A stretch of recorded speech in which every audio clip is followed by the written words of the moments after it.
This is a cheap lock module, aftermarket. I don't know the brand name. They seem to work okay. On an Audi or VW, or probably a lot of cars, when you hit the lock button but one door will not lock, it's usually this whole lock module. The cables are pretty self-explanatory. If you're going to tackle this job, you probably know how to take the cables off. You just rotate the bottom collar and then rotate the top collar. The driver's front door is the trickiest because you've got an actual physical lock tumbler that you have to line up into place. Just the linkage for it has to pop into place. Don't forget to plug your electrical connector back in the bottom.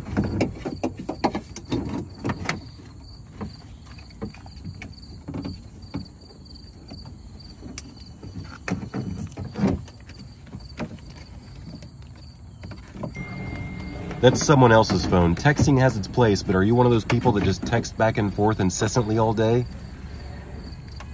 Next step is pretty obvious. Bolt the lock assembly back in.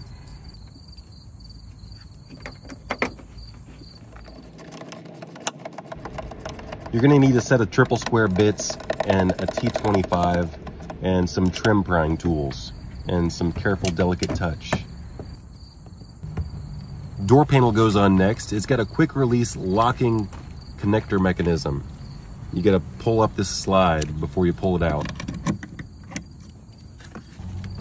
Then we got a cable that we got to connect for the inside door handle. Pop that back into place. Slide the top lip of the door panel down into the seam, and then once it's fully seated, then you can pound around the edges to pop the clips back in. You might want to check the clips first.